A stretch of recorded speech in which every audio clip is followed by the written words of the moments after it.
I want to welcome you this evening to our review session on test-taking strategies for the NLN.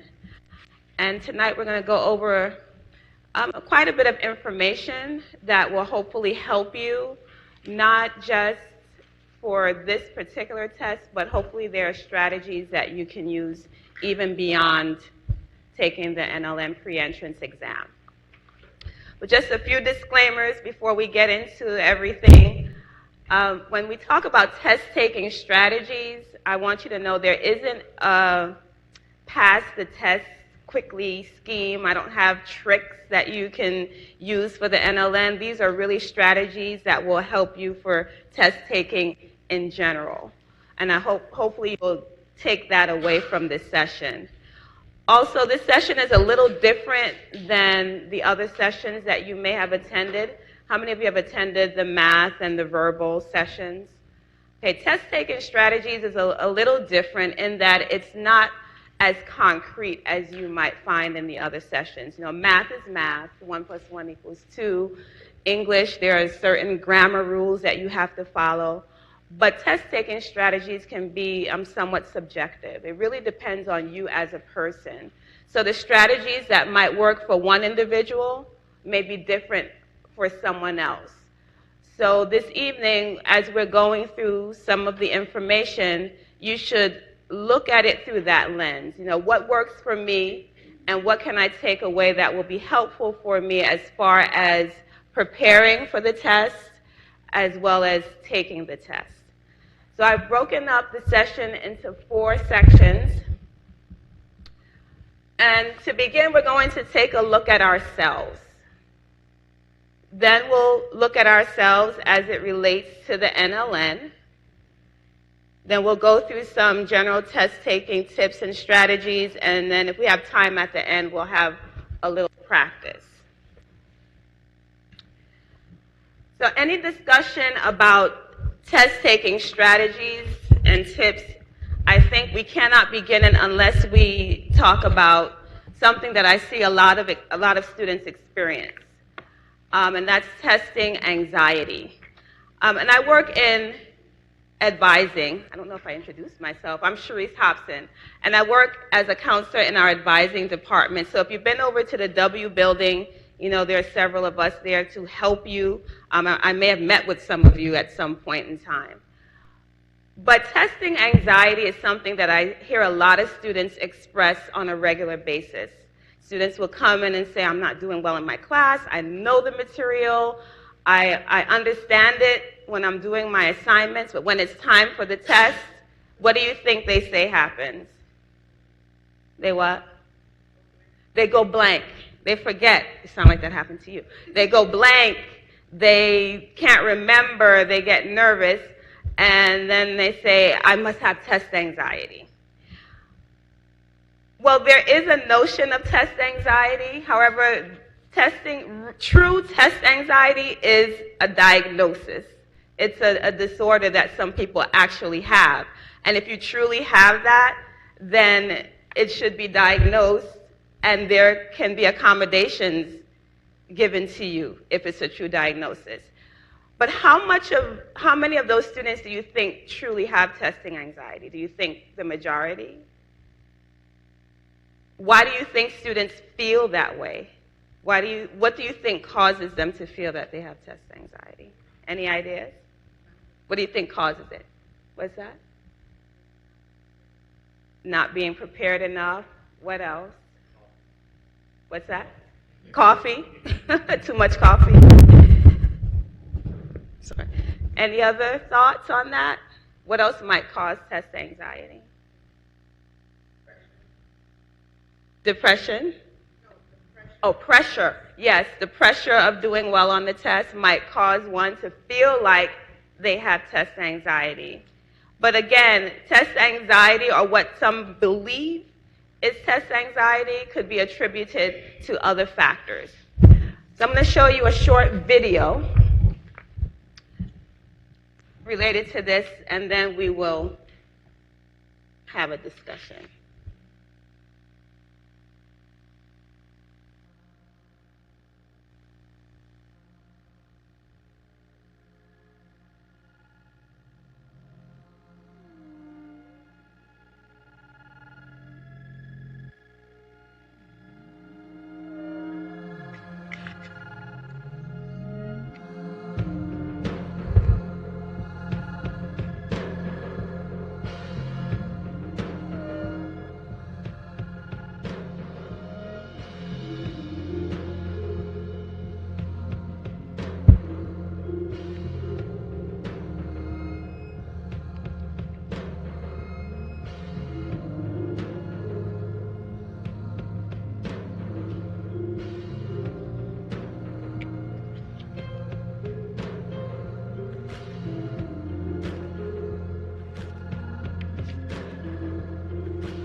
Okay, so who can tell me what was happening? They didn't say anything, but there was a lot going on. Who can tell me what was happening in that video? Anybody? I like interaction, so talk back to me.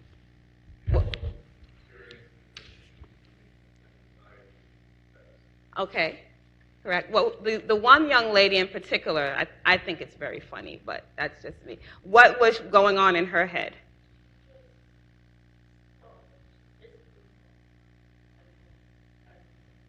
Right. Her entire life was ruined because of she thought she didn't pass this test or she was having difficulty on the test. Now she's homeless, she's on the street, she's in a dumpster. Everything is over. Have you ever felt that way when taking a test or something close to that? You don't have to answer the question out loud, but just think in your mind. Have you ever felt like, oh gosh, this is going to be the end of me? I've met with students or talked to students who have expressed that if they didn't do well on this one test, then it's all over. It's the end of the world. But what is true anxiety? It's an emotional disturbance that tends to be based on an imagined risk rather than an actual one. It's an imagined risk. So she imagined that her life would be over, it would be all gloom and doom if she didn't do well on the test, but it wasn't a reality because what actually happened at the end, she passed. She did okay, even though she felt like she didn't do so well. So even if she did not do well on the test, even if the outcome wasn't what she wanted, it still wouldn't be the end of the world because a test is just what it is. It's a test. And when you talk about test-taking tips and strategies, that's one of the first things that you have to overcome is that anxiousness so that you're in a positive mindset in order to approach the test in a way that will help you be as successful as you need to be. In your packets, there is a testing anxiety scale, should be, on the back of the cover sheet. If you could just take a minute and complete that.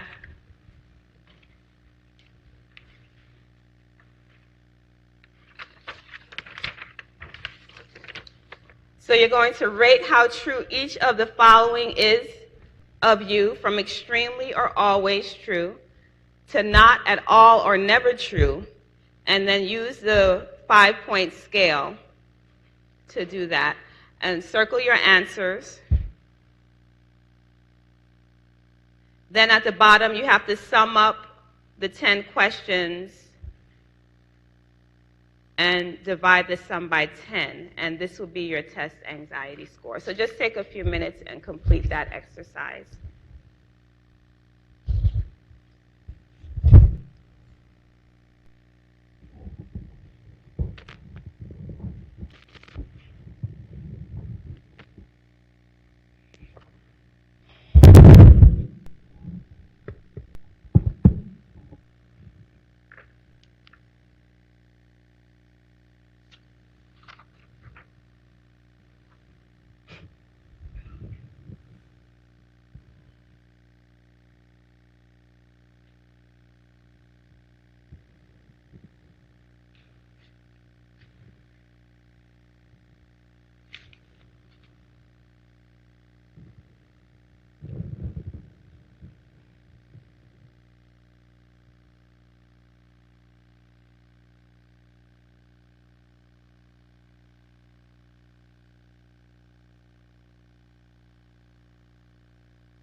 Okay, so how many of you scored 3.5 or higher?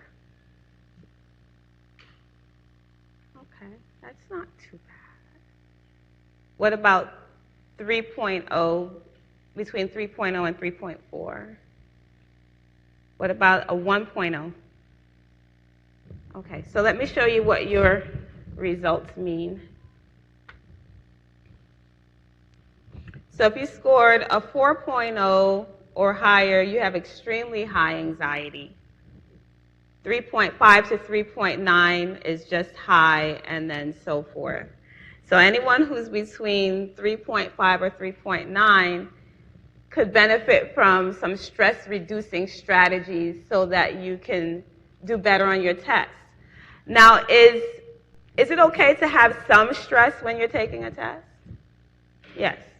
If you didn't have some level of stress, you might not be motivated to prepare and do your best. So some stress is okay, or anxiousness is okay. It's when that anxiety or stress becomes debilitating to the point where you cannot function, you can't concentrate, you can't remember. So in those cases, it's important for you to find strategies or ways of coping with the testing situation so that you can do the best that you can.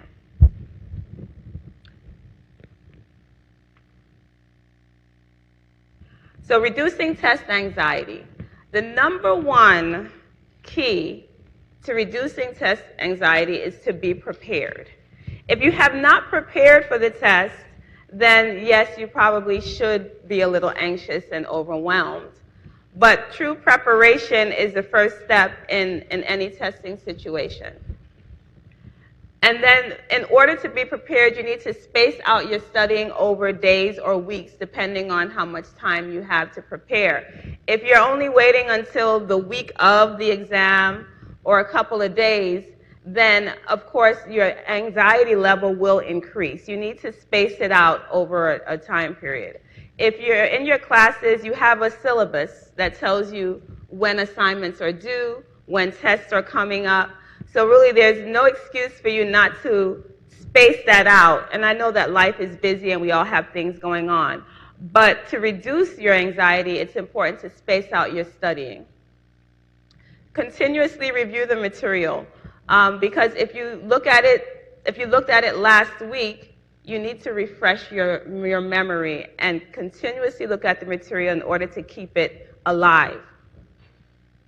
Another key element is to make yourself familiar with the testing format. I think a lot of times students go into a testing situation, they're not sure, is it going to be multiple choice? Is it going to be essay? Is it going to be fill in the blank? Having that information can help you know how to strategize and approach the test. And you can get that information from your instructors. For the NLN, it is multiple choice, and we'll talk a little bit more about that later on. But it is multiple choice, and we'll go over how many questions and so forth.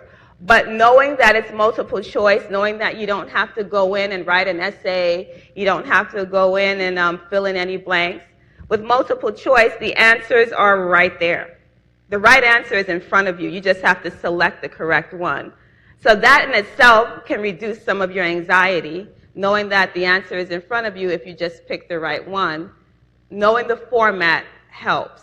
And also with the NLN, there is no penalty for selecting the wrong answer. And I'll talk a little bit more about that later. So just try, because it's not going to hurt you to guess, but guess appropriately. We'll talk about that. So knowing the format is important. Remain calm and positive. Now that sounds very cliche and touchy-feely, but it's important to have a positive, calm mindset when approaching any test, because again, your anxiousness can cause your mind to wander and to think on things other than the test when you need to be focused at that time. And then there are also relaxation techniques. On one of the handouts that you should have grabbed from the back are some actual relaxation techniques that you can practice.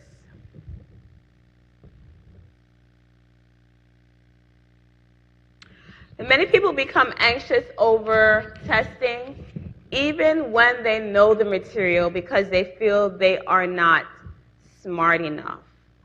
Can't tell you how many times students have said to me, oh, I can't do math.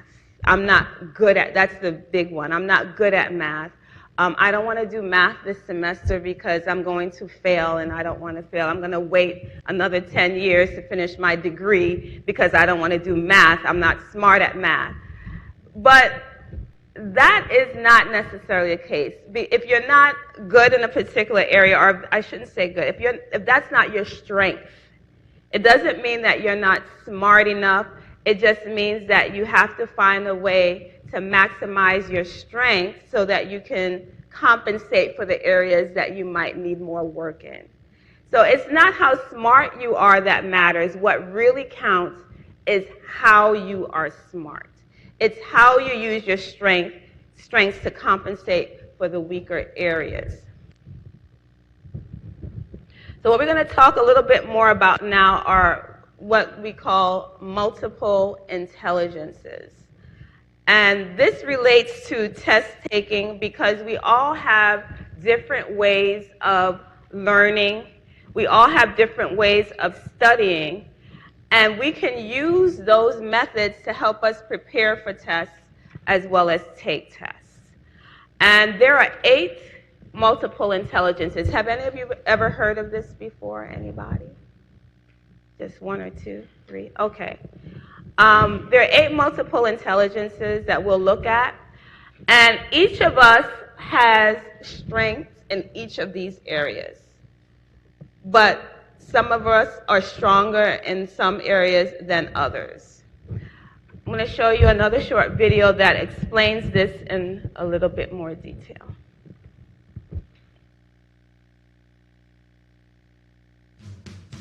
Multiple intelligences based on. We're all unique. We each have strengths and differences. This is Howard Gardner. He came up with the theory of multiple intelligences. There are 8 major intelligences. Let's have a look at them in action. Bodily kinesthetic. These people learn best by getting up and moving around. They are usually good at sports or dance and might like acting, performing, or building things. Interpersonal. These people learn best by working with others. They work well in groups, communicate well, and really understand other people's feelings. Verbal linguistic. These people learn best by reading, taking notes, or listening. They're very good with all kinds of words, spoken or written. Logical mathematical. These people are really good at working with numbers. They're logical, enjoy finding patterns, and problem solving. Intrapersonal. These people prefer to work alone. They have a good understanding of themselves. They understand their own feelings and motivations. Visual spatial. These people are often very artistic and are also good at solving puzzles.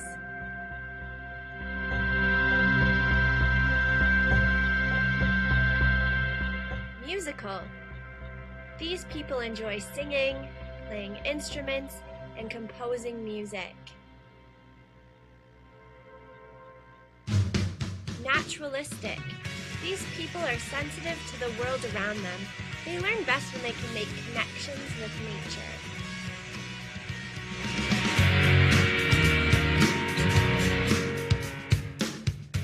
Now think about the many things that you are good at. Okay, so think about that. Just by looking at those 8 areas, you probably can determine what your strengths are, which intelligence is stronger for you. In your packet, there is a multiple pathways to learning assessment. What you're going to do now is complete that, and it's going to tell you what your dominant intelligence is. And then we'll look at what that information means as far as it pertains to test preparation. So for each intelligence, there is a set of numbered statements. Consider each statement on its own.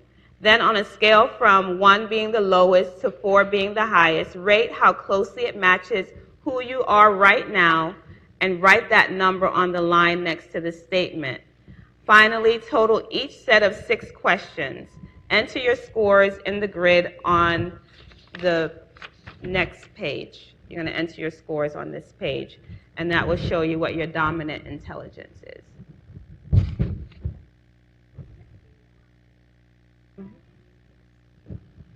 You can, there's some handouts in the back.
and good luck with getting it. Okay.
Anyone still working on that?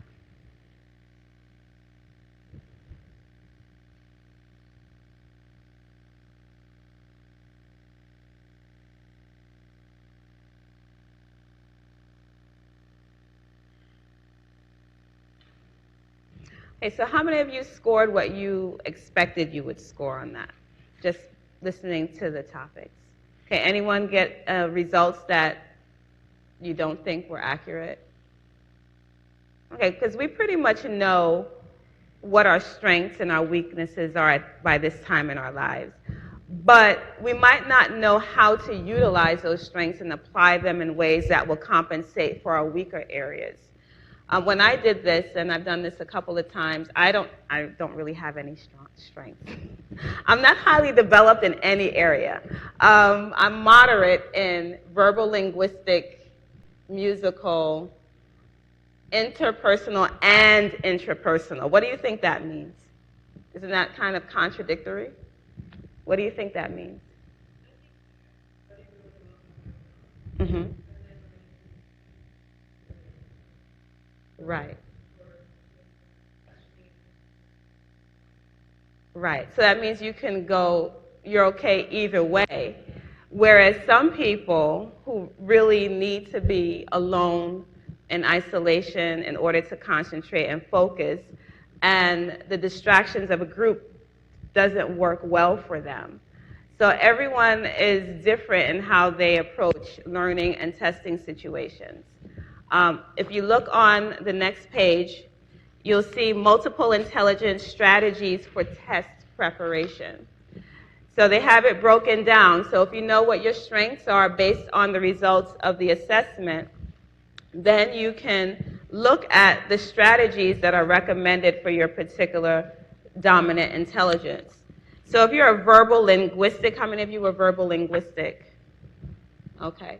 So verbal linguistic learners tend to like to write and read and speak. So if that is your strength, you can write test questions your instructor might ask, underline important words. So reading is important. Getting that information in class and writing it down. I have a coworker who we tease her all the time. In every staff meeting, she has a legal pad and she writes everything that's being said verbatim. And if we ever forget anything from the meeting or need to reiterate something, who do you think we go to? We go to her and she'll pull out her notepad and be able to go back and tell us exactly what we need to know. Why does she do that? Because that's how she remembers. If she doesn't write it down, it doesn't stick. My husband is like that. He writes constantly because that helps him remember. It doesn't mean that he'll necessarily refer back to it all the time, but it helps him keep that in his mind. So if you're a verbal linguistic learner, then writing can be something that you use to help you remember information. Logical mathematical is like what it says. Logically connect what you are studying with what you know. Consider similarities, differences, cause and effect. Draw charts and diagrams of information. When you take notes, you can draw charts and diagrams to help you remember. Logical mathematical individuals are probably going to be stronger in math and sciences. How many of you are logical mathematical? Okay, so those of you who are not, take note. These are people that you might want to ask for help if you need help with math or science or something like that, because they probably have a strong handle on those areas. What about bodily kinesthetic? What would a bodily kinesthetic learner benefit from in studying or preparing for tests, do you think? Someone who uses their body a lot. A stress ball, moving around. Someone who's bodily kinesthetic is probably not going to want to sit in one place for long periods of time. They're going to want to get up, move around, take a break, walk outside, and just not stay stationary, because then after a while you're like, okay, I need to do something so that I stay awake and stay focused. Visual spatial is someone who anyone dominant in visual spatial? Okay. Make charts, diagrams illustrating concepts. Make drawings related to possible test topics. What about interpersonal? Okay. So what might an interpersonal learner benefit from with testing and studying? Study groups, connecting with someone else. So if you're in a class and you need some extra support, then you might want to get some students together and study together. Someone might have notes that you missed, or just having that interaction can help reinforce information, because interpersonal learners tend to feed off people, and that can help you. So if you're a bubbly, outgoing person who talks to people, that's a strength that you possess that you can actually use to help you learn and gather more information. Okay, and then the opposite of interpersonal is intrapersonal. Any intrapersonals? Okay, so you're both too. Hi, friend. All right, so intrapersonal means that you prefer to study alone, be alone, quiet. You don't want all the noise. You're okay with being by yourself, and that helps you to learn better, and that's okay too. Someone who is musical, what might they benefit from? Okay, you're musical. What might you benefit from in a testing or studying situation? Mm-hmm. That's perfect. So like a rhyme, putting it to music, or even if it's just simply listening to music or having that noise in the background while you're studying. For someone else, is that what you do? But I didn't get that. It's like in between. Okay. And that doesn't distract you. For some people, that would probably drive them crazy. They can't take the noise in the background. But for someone who's more musical, they might enjoy having that. Personally, I always need to have something going on, because when it's too quiet, I'm like, my mind wanders more. It's like having that noise or music or something in the background helps to keep me better focused. And then someone who's naturalistic, what might they benefit from in a studying or test preparation situation? Being outside. Oh, I'm sorry. Okay, being outside, nature, being in the elements. So someone who's naturalistic probably needs to not stay inside all the time. They might need to walk outside, get some fresh air, go to the park with your book, go down by the beach, and study in that environment, because that feeds your strength. So those simple strategies can help you in test preparation situations. And these are things that we probably all know about ourselves, but didn't think to implement them in our study schedule. So just think about who you are and how you can utilize your strengths to compensate for your weaker areas.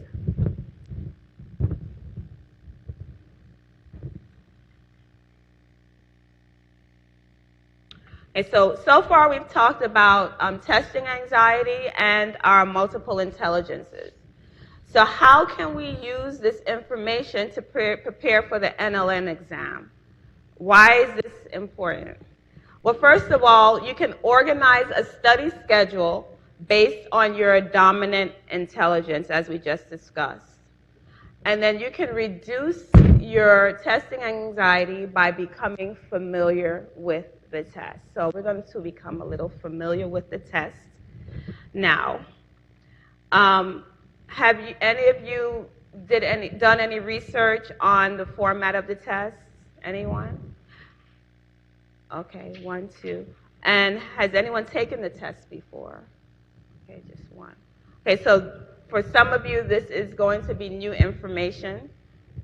But the NLN pre-admission exam content, it is a computerized test. It's not paper and pencil. So it will be done on a computer. There are 160 multiple choice questions. So as I mentioned before, they're multiple choice, so the answers are there for you. It's a 2-hour exam, and it's broken down into these 3 categories. There are 60 verbal questions, 40 math, and 60 science, 40 minutes each. So you have 40 minutes. That's not a whole lot of time for each section. So what does that tell you? Okay, we'll talk a little bit. Yes. But we'll talk about strategies for that.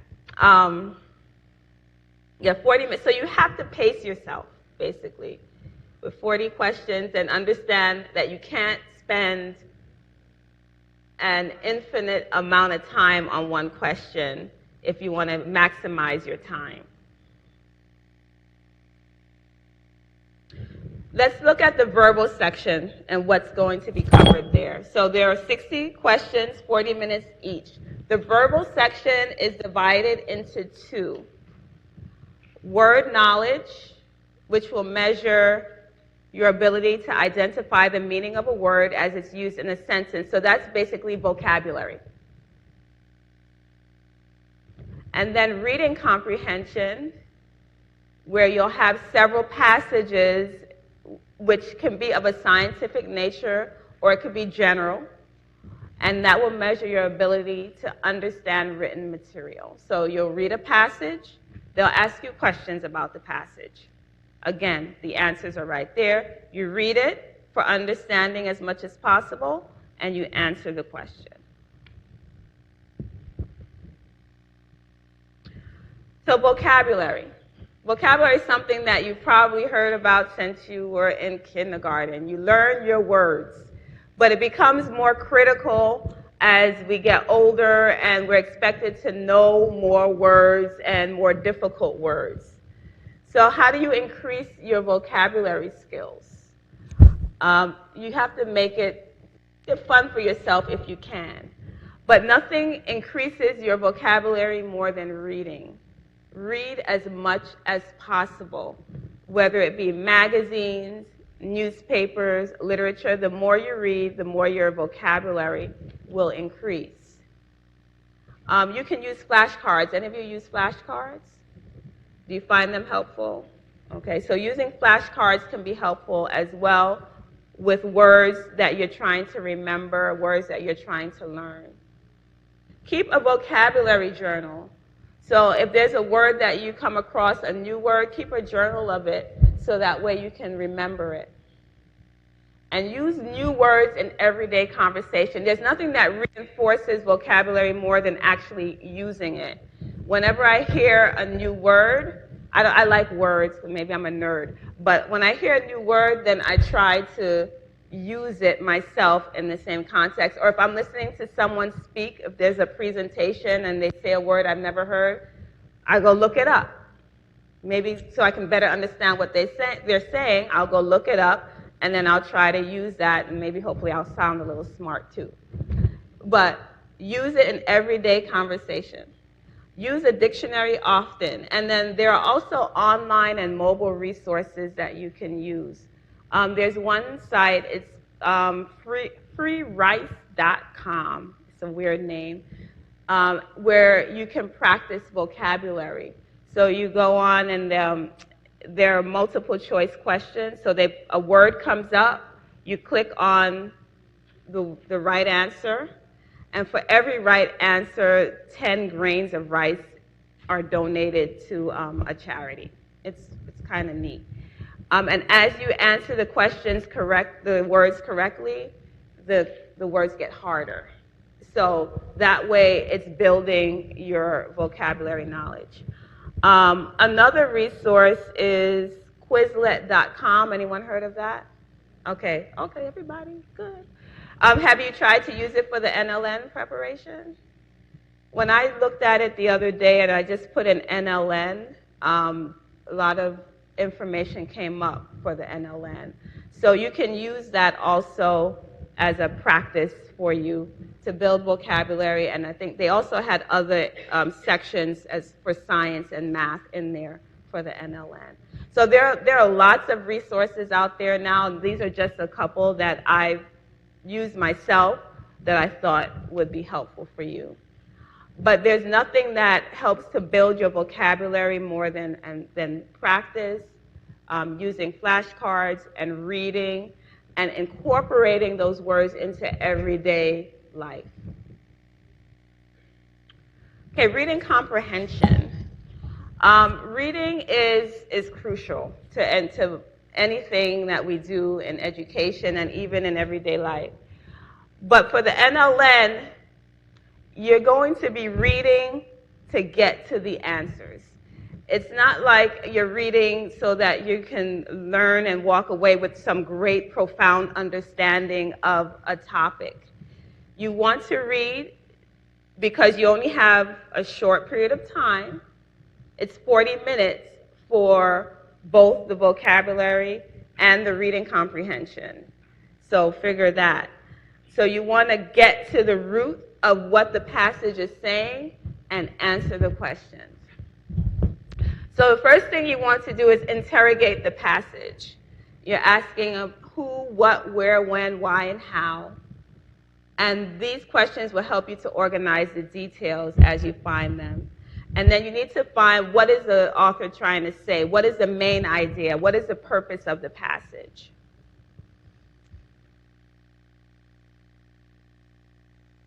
There are 6 main types of comprehension strategies. So you need to make connections. So that means that you're connecting the topic of the passage with information that you already know. It's becoming familiar with it because that will help you to understand it better. Ask your questions, as we said before, the who, what, where, when, why, and how. Visualize what's being said or written and make a picture in your mind. Distinguish between what's important and what's not important in the text. Make text clues, read between the lines. And what did the text make you think? How did it make you feel? That's synthesized. So those are some comprehension strategies. But when you get to the test, this is how you should approach it to maximize your time. You want to skim the passage quickly. How many of you are speed readers? Anybody? No? As quickly as possible, you want to skim the passage. Proceed to the questions and answer as many of them as you can after skimming the passage. It's okay to skim. I know that you've probably been taught you got to read and, you don't have time to like every word and breaking it apart because this is a timed exam. So you want to skim. Proceed to the questions, read the questions and answer options, because again, the answer is right there somewhere. Then scan the passage for as many answers as you can find. Read the passage carefully, and then answer the remaining unanswered questions. And if you have time after you read all the passages, then go back and review your answers and questions you may have left blank. So again, these are strategies that you're using to maximize as much time as you can on the exam. Okay, what about math? There are 40 questions for the math with 40 minutes each. So what does that average out as far as time? A minute a question. So if you find that you're spending 5 minutes on one question, what do you need to do? You got to move on. You can't spend that much time on one question. These are the math areas that will be covered on the test: integers, fractions, decimals, percentages, measurements, ratio and portion, algebra, and geometry. So if you are not so strong in a couple of these areas, then that's probably where you want to focus your energies to strengthen. If you're not so great with percentages, then you need to spend some time focusing on that, because these will be covered on the test. The science section is 60 questions, 40 minutes each. So that's less than a minute per question. And it's going to cover biology, A&P, physics, chemistry, and health.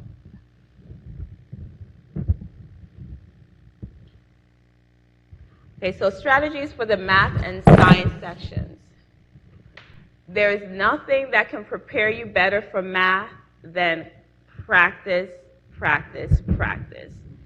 I can sit here and show you formulas all day long, but unless you actually do it yourself, it will not stick. It's just like driving a car. You can watch somebody drive as much as you want to until you get behind the wheel and do it several times over and over again. You won't become a good driver. So you have to practice. Repetition is important in math. You learn how to solve problems by doing them, so keep on practicing.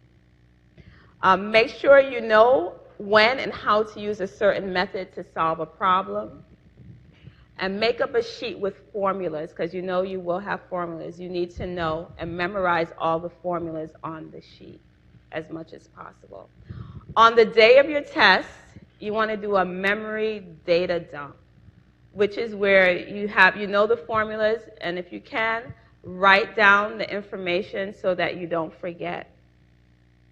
So you don't forget the formulas, the theories, and the definitions that apply. So you're just taking that from your head and putting it on the paper so that when you get to a question that requires a certain formula, you can refer to it. Break the calculations into the smallest possible pieces. And if you're a visual person or mathematical logical, draw diagrams wherever possible to help you. On the test, you will be provided with a calculator.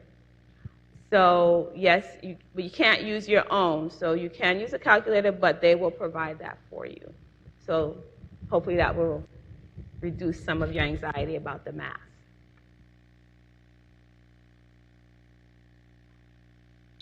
Okay, so as I mentioned, there's a verbal, the math, and the science section. For each of these sections, they are all multiple choice questions. So let's look at some strategies to attack multiple choice questions. First and always, read each question carefully and try to think of the answer before looking at the choices. So if you get to a question and you think you might know the answer, and then when you read the answers, if what you thought was the right answer is there, then that's probably correct. Then read the choices and make your selection. Make sure you read every word of every possible answer. Have you ever taken a multiple choice question and because you didn't realize that the question had like not in it, you answered the total opposite? You have to read every word. So watch for words like always, never, often, and frequently. Very rarely is something never the case. Very rarely is something always the case. So if you see those types of words in there, just watch for them and read the question carefully. eliminate answers you know are not right. So there'll be probably 4 possible answers. If you don't know what the answer is for sure, but 2 of them you know for sure are wrong, well, then now you've narrowed it down to a 50-50 chance of you getting the question right. If you are not sure of an answer, don't just make a guess, make an educated guess by narrowing down your options. As I mentioned before, you're not penalized for wrong answers on the test. You score higher for your correct answers. So there's no harm in guessing, but again, you want to get as many correct answers as possible. So make sure when you're guessing that you're making an educated guess, you're eliminating all the wrong answers and make the selection that you feel is right. But because you're not penalized for wrong answers, it really doesn't make sense to leave something unanswered if you have time.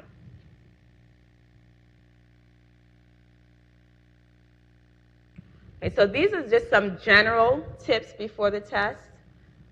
Mentioned before, definitely no cramming. Don't wait till, hopefully you have all started preparing for the exam already, and because you've been going to review sessions over the past few weeks, that's showing that you are preparing, so I commend you for that. But reinforce the review sessions by studying on your own, studying with a group, going to the Academic Support Center here at the college where they have tutors available and they have resources to help you prepare for the exam. Get a good night's sleep, eat well. Don't eat too much caffeine or carbohydrates. Protein lasts longer. You're all going to be nurses, so you probably know all of this already. Dress comfortably. Use the restroom because you will not get a break during the test. And of course, arrive early. Sure.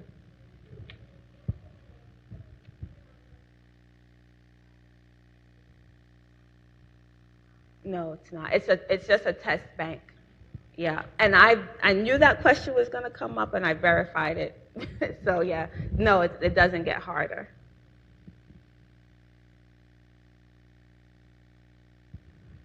So during the test, again, read directions in each question carefully. Read your answer choices carefully.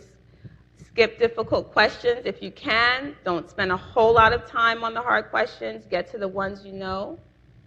Go back and review. Stay focused and remain positive.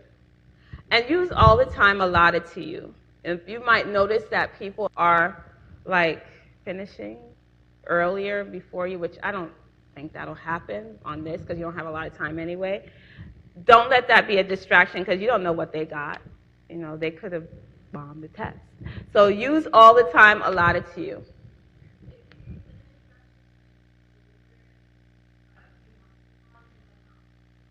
I don't think so because you got to go in that 40-minute time period. So you might as well use, all the time that you have. Go back a little bit. Okay, before we get to that, I've been talking a lot. Take out your relaxation technique sheet.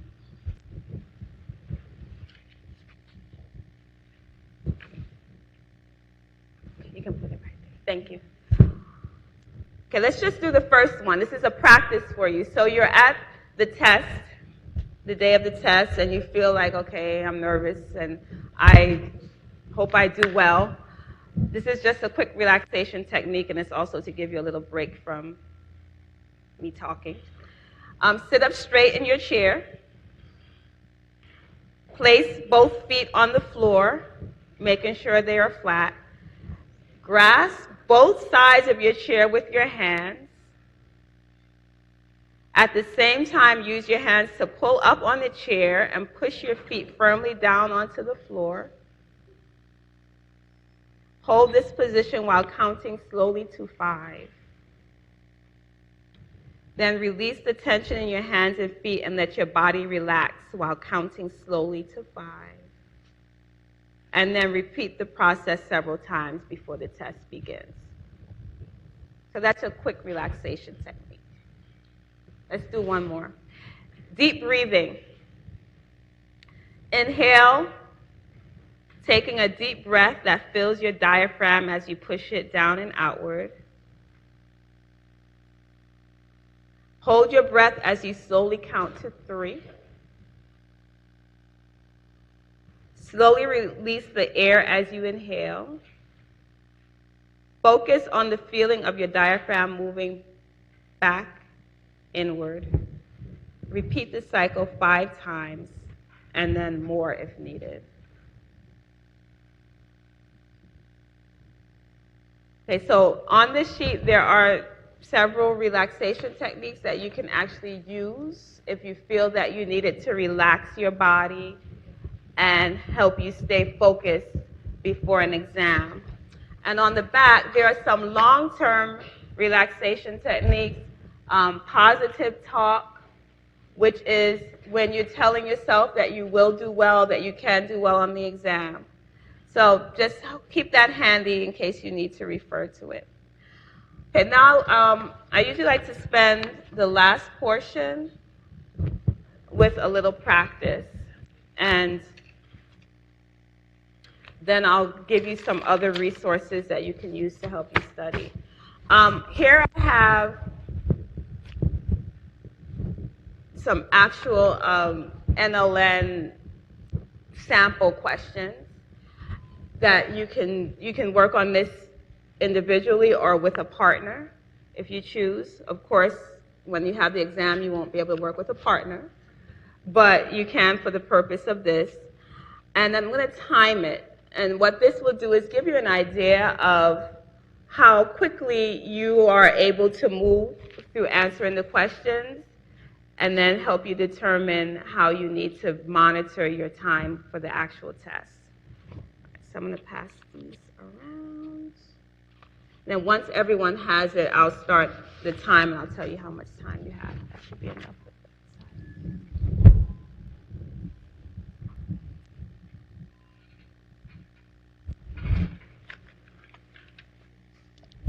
Oh, you could have just passed them back. You didn't have to.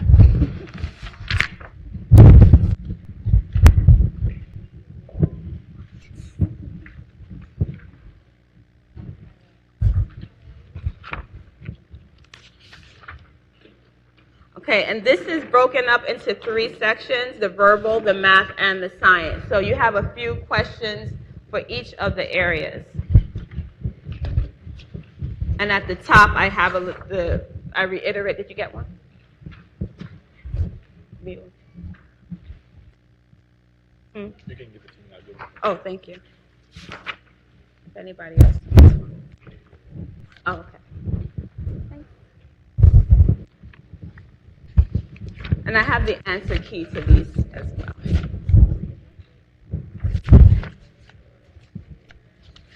All right, so we have